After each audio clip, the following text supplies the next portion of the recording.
Yeah, we came too far. In the darkest days, don't know where we are or who we are. Yeah, we came too far. In the darkest days, don't know where we are or who we are. Yeah, we came too far. In the darkest days, don't know where we are or who we are. Yeah, we came too far. In the darkest days. Okay. This guy right here is explaining Harriet Beecher Stowe history. I actually attended a Harriet Beecher Stowe school, but he's explaining Harriet Beecher Stowe. Check it out. With that being said, what you heard and saw was the content. For additional content, click the link in the description. Like, follow, share, subscribe, comment, hit the bell, visit my community wall, and if you have time, go to www.amor-eka.com/TV. That's our Planet of the Fakes 2. We are the new umbrella. Planet of the Fakes books. And Pig Star HH News. Josiah Henson, 1789-1883, John Lobb, 1840-1921, and Harriet Beecher Stowe, 1811-1896. Uncle Tom's Story of His Life. An autobiography of the Rev. Josiah Henson, Mrs. Harriet Beecher Stowe's Uncle Tom. From 1789 to 1876. With a preface by Mrs. Harriet Beecher Stowe, and an introductory note by George Sturge, and S. Morley, Esq. M. P. London, Christian Age Office, 1876. Summary. Josiah Henson was born into slavery on June 15, 1789, in Charles County, Maryland, on a farm belonging to Francis Newman. Henson's parents' names are unknown. Separated from his father and siblings in early childhood, Henson was raised by his mother on the farm of Isaac Riley in Montgomery County, Maryland. As a young man, he became the superintendent of Riley's farm. He was attacked by a neighboring overseer at age 19 or 20 and for the rest of his life was unable to lift his arms above his head. At age 22, he married an enslaved woman from a neighboring plantation, whose name was Charlotte. The couple had 12 children.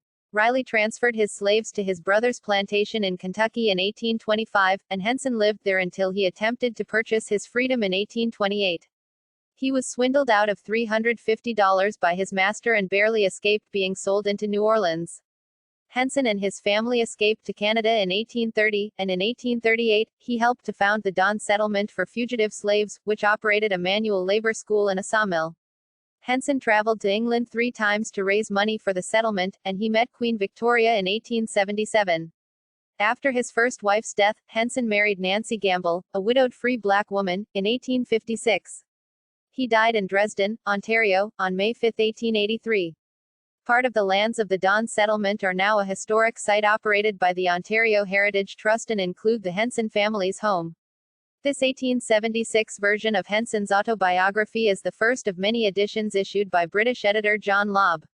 It followed the original 1849 edition and a much expanded 1858 version, both published in Boston, as well as at least 2 other lesser-known reprints. Called almost entirely the work of John Lobb by historian Robin Winks, this version nevertheless is similar in phrasing to the American edition of 1858, up through the 23rd chapter, XXIII. Its most significant change is to the title page, which specifies that Henson is the Uncle Tom of Harriet Beecher Stowe's novel. Lobb made this claim enthusiastically in all his editions of Henson's autobiography, but Stowe herself stressed that her novel was not the biography of any one man. Winks, Blacks in Canada 193. A preface written by Stowe and first published in the 1858 version is reprinted here. The basic story of Henson's life in Uncle Tom's Story of His Life is similar to the version given in The Life of Josiah Henson. Henson is born on the farm of Francis Newman, to whom his mother had been hired out and to whom his father was enslaved. Henson's first significant memory is of his father returning home, with his head bloody, in fact his ear severed, and his back lacerated, having been whipped severely for defending his wife from a white overseer's rape attempt. p. 14. When his father is sold and taken to Alabama, his mother's master, Dr. Josiah McPherson, reclaims her and her 6 children. McPherson dies 2 or 3 years later, and his slaves are sold. Henson and his mother are briefly separated, but after he nearly dies, his new master, sells him cheap to Isaac Riley, the man who has bought his mother. p. 14. Henson grows up on Riley's farm. Strong and intelligent, he becomes a favorite of Riley's and during his teen years is made superintendent of the farm, practically overseer. p. 23. He raises crop production to more than double, and works long days overseeing the farm and taking its produce to market. P. 23. At 18, Henson experiences a conversion to Christianity and becomes a preacher among the slaves in his area. At age 19 or 20, Henson is badly injured when a neighboring overseer attacks him. From the time of this beating on, Henson cannot raise his arms above shoulder level. At age 22, Henson marries a woman named Charlotte, a slave from a neighboring farm. They have 12 children, 8 of whom survive. In 1825, a lawsuit against Isaac Riley causes him to fear losing his slaves. P. 42. He gives Henson a pass to conduct all of the slaves to his brother's plantation in Kentucky. The group passes the Ohio shore by boat during the journey and are told by onlookers that they are no longer slaves, but free men, if they chose to be so. P. 51. Henson's notions of right are against running away, and he looks forward to the immense admiration and respect with which Amos Riley will regard him when he arrives in Kentucky with the entire group of slaves. P. 52. He commands the group to keep going. Henson waits in Kentucky for 3 years for his master to arrive and becomes superintendent of Amos Riley's plantation. During this period he is also admitted as a preacher by the Methodist Episcopal Church. In 1828, Henson hears that Isaac Riley will remain in Maryland and has decided to sell all his slaves other than Henson and his family. Henson says that his eyes are opened to the guilty madness of having earlier prevented the same people from acquiring freedom. P. 60. He asks permission to travel to Maryland to visit Isaac Riley. On the way he preaches in Ohio and gathers donations, and when he reaches Maryland, negotiates to purchase his freedom. Isaac Riley agrees, accepts a large down payment, and sends Henson back to Kentucky. However, he tells his brother that the remainder of the payment is $650 rather than the agreed upon $100. Neither brother plans to allow Henson to work off the sum and, swindled and frustrated, he returns to his normal labors. A year later, Riley sends Henson to New Orleans with his son, who has instructions to sell him. Henson has the opportunity to kill Riley's son and the crew before they reach New Orleans, but as he raises an axe above a sleeping young Amos Riley, he shrinks back and decides that it would be immoral. In New Orleans, Amos Jr. becomes seriously ill and asks Henson to take him home. When the two return to Kentucky, Henson concludes that the Riley brothers' theft of his money and attempt to sell him have voided his obligations to them, and with his wife and 4 children, he runs away, crossing the Ohio River in a skiff. Following a difficult journey on foot to Sandusky, Ohio, and then by water to Buffalo, New York, the family crosses to Canada on October 28, 1830. After 4 years of working for a farmer for shares and wages, Henson pools his earnings with those of other fugitive slaves in order to invest in land. In 1838, Henson and Hiram Wilson call a convention in order to establish a manual labor and grammar school, the British American Institute, to train up those who would afterwards instruct others, in order that the community might become independent of the white man for our intellectual progress. pp. 169-70. The institute opens in 1842 as part of the Don Settlement for fugitive slaves, located between Lake Erie and Lake Huron. The original version of Henson's autobiography ends with the establishment of the Don Settlement and the Henson family's relocation there. Both the 1858 version and this 1876 version include additional chapters about trips to England and trips back into the United States South to help slaves escape. In addition to the material reprinted from the 1858 version, which the early chapters of this version almost exactly resemble, the 1976 version of Henson's autobiography contains 8 new chapters and 2 appendices, a verbal sketch of Harriet Beecher Stowe and an excerpt from a work called A Lost Continent by Joseph Cooper discussing the then ongoing sale of African slaves in Turkey, Egypt, Tunis, Morocco, and Madagascar. Perhaps the most significant of the added chapters is one in which Henson explains his relationship to Harriet Beecher Stowe and the characters in her novel. Henson notes that since the publication of Stowe's A Key to Uncle Tom's Cabin, in which she called Henson a parallel instance to the fictional character Uncle Tom, he has been called Uncle Tom, and feels proud of the title, and proud that his story may have, in any way, inspired that gifted lady to write the novel. p. 158. Henson goes on to give the real names of other Stowe characters and says that some were acquaintances of his and some very similar to people he had known while enslaved. p. 158. The 1876 version also includes an account of Henson's legal battles with an English gentleman, probably John Scobell, a white man and former secretary of the British and Foreign Anti-Slavery Society, who was the official administrative head of the Don community from 1852 to 1868. 165. Henson and Scoble increasingly disagreed as the community began to struggle financially, and Scoble sued Henson for payment on a personal loan, which created political rifts that led to the disintegration of the settlement. Winks, Blacks in Canada 203. Henson adds a short section about his second marriage to a widow from Boston who had been brought up in Baltimore as a free black woman. Another section briefly describes the lives of 8 of his children, all from his first marriage, 7 of whom are still living in 1876 pp. 197-99. The autobiography concludes with a report of Henson's third and final trip to England and his speaking engagements there. Works consulted, Doyle, Sister Mary Ellen, Josiah Henson's Narrative, Before and After, Negro American Literature Forum 8.1, Spring 1974, 176-182, Mrs. Stowe's, Uncle Tom, Daily Globe, St. Paul, Minnesota, May 11, 1883, p. 3, available from Chronicling America, Historic American Newspapers, Access July 16, 2010. Historic American Newspapers, Access July 16, 2010. Ontario Heritage Trust, Uncle Tom's Cabin Historic Site, Access July 16, 2010, ps. William H. and Jane H. Josiah Henson, Dictionary of Canadian Biography Online, accessed August 23, 2010, Stowe, Harriet Beecher, A Key to Uncle Tom's Cabin, presenting the original facts and documents upon which the story is founded, together with corroborative statements verifying the truth of the work, Bedford, Mass., Applewood Books, 1998, 26-27.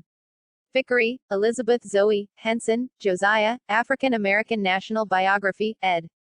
Henry Louis Gates, Jr., Vol. 4, New York, Oxford University Press, 2008, Williamson, Jen, Summary of the Life of Josiah Henson, formerly a slave, now an inhabitant of Canada, as narrated by himself, available from Documenting the American South, Access July 10, 2010, Winks, Robin W., Introduction to an Autobiography of the Reverend Josiah Henson, Reading, Mass., Addison Wesley, 1969, Winks, Robin W., The Blacks in Canada, A History, Montreal, McGill Queens Up, 1997. Aaron Bartles. Full video link. Beecher with your daily dose for March the 20th. Even now, very now, an old black ram is topping your white hue. So Iago tells Brabantio in Othello. Now it's on this day in the year 1852 that Harriet Beecher Stowe releases her book Uncle Tom's Cabin, and then is forced to flee to Europe when the book causes a huge uproar in the States. And it's after a visit to the Louvre that Harriet writes in her journal, I should compare Rubens to Shakespeare, because like Shakespeare, he forces you to accept 1,000 faults and then uses those faults as a musician uses discords only to enhance perfection of harmony. Some of Shakespeare's finest passages explode grammar and rhetoric like skyrockets. Planet of the Fakes Books. And Pig Star HH News. I was born in Hawaii, but moved to Charleston, SC at age 6. Though a beautiful place, there was a heavy darkness my young mind could not name. At age 7, I found a book in my mom's room called Uncle Tom's Cabin, an account of the hardships of slavery by a white abolitionist named Harriet Beecher Stowe. I read it all in one afternoon, in secret, sitting on the bathroom floor with the door locked. All of the sadness, destitution, and fear I felt in the South made sense. My eyes were opened. I cried. When we took trips downtown with our school to plantations or Civil War historical sites, I felt incredibly depressed. I could not fathom that, for instance, people had and ice cream shops in what was formerly a slave market. I wanted to scream that we should not be there for entertainment. Instead, I was quiet, and listened to the sadness of the ghosts in the walls. Obsessed with the history of slavery, I had the white privilege to try to process the vileness that can exist in the hearts of humans from the comfort of my childhood home. I tried to fathom what it might be like to grow up in this county black, knowing that my recent ancestors had been enslaved. I could not. I felt a deep grief that did not belong to me personally. I next read biographies of a woman named Harriet Tubman. Harriet was born into slavery in Maryland, suffered much violence as a child, and eventually escaped slavery herself to become the most famous conductor of the Underground Railroad, a network of people black and white offering shelter and aid to those enslaved from the South. My earliest childhood daydreams were about escaping, and helping others who were enslaved to escape. Harriet Tubman was the very first person I understood to be a heroine. Liberating those who are enslaved and not free was and is the ultimate act of heroism to me. None of us are free until we are all free. Meditating on this great spirit today. Full video link in the description. Like, follow, share, subscribe, and comment, hit the bell. And, if you have time, thank you very, very, very much. Go to www.amor- Josiah Henson, aka Uncle Tom. Uncle Tom was born June 15, 1789 in Charles County, Maryland. He was separated from his parents when he was a kid after his father got disciplined for standing up to a slave owner. His father received 100 lashes and got his right ear cut off. One day, at the age of 9, Josiah was caught reading a grammar book by a slave master, Mr. Riley. Mr. Riley beat him so bad, his eyes were swollen and he became unconscious. As he grew older, he became the overseer of the plantation. Josiah was able to work and stack up some money so he can purchase his freedom. But Mr. Riley cheated him out of his money. So after that, he escaped to Canada. And that's where he gave his story. In 1852, author Harriet Beecher Stowe released a powerful fictional book called Uncle Tom's Cabin. Fictional, but it was also based on Josiah's life. This book was so powerful that if you were caught reading it, selling it, or buying it, you would be arrested. Not only could you be arrested, but you could also be sentenced to death. Inside of the book Uncle Tom's Cabin, you will learn about two characters. One, Uncle Tom, and the other, Sambo. Uncle Tom was a good dude. He never snitched. He never beat anybody. And he was the guy, if your sack was empty or your sack was low, he would take cotton out of his sack and put it into yours, just so you wouldn't get beat. Because he was so looked up to, he was so loved, and he was the man holding everything down, they had to put another slave in charge of him, and that slave was Sambo. Sambo's orders was to beat Uncle Tom every night, all the way up until his death. Uncle Tom was beat to death in the fictional book for not giving up the whereabouts of two women slaves that escaped. So let's change that narrative on Uncle Tom. Uncle Tom was a good dude. Sambo is what we should be calling people, not Uncle Tom. You should be proud to be called an Uncle Tom. That name came from the white slave owners who viewed him as a traitor.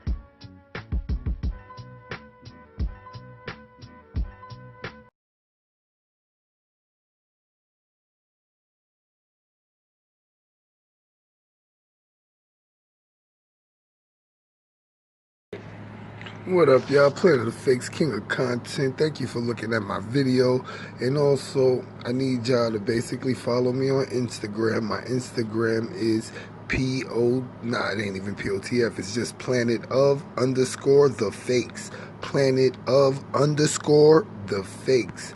Subscribe to all my channels too. Mainly Planet of the Fakes, Umbrella Corp, POTFS, Planet of the Fakes Women Group, Planet of the Fakes 4KDZ, and make sure you like us on Facebook. Just put POTFS Global News. Thanks for watching our video, and definitely make sure you visit www.amor-chica.com/TV, and that's basically where you see thousands of videos on our website, unflaggable, uncopyrightable. You could be there too. Just get your content together. King of Content, Queens of Content, Planet of the Fakes too. We are a platform. With that being said, what you heard and saw was the content. For additional content, click the link in the description. Like, follow, share, subscribe, comment, hit the bell, visit my community wall, and if you have time, go to www.amor-ika.com/TV. That's our Planet of Fakes too. We are the new umbrella, Planet of. And I wanted to bring some things to your attention. Oh, you know I'm going to follow that. You know I'm going to follow that. I'm going to follow that. Oh, I'm definitely going to follow that. I'm following that. I'm following that. Following that. Skip, skip, skip, skip, skip. Skip, skip, skip, skip, skip, skip, skip. Oh, I'm following that. I'm following that. I'm following that. I'm following that. I'm following that. I'm following that. I'm following that. I'm following that. Oh, I'm following that. I'm following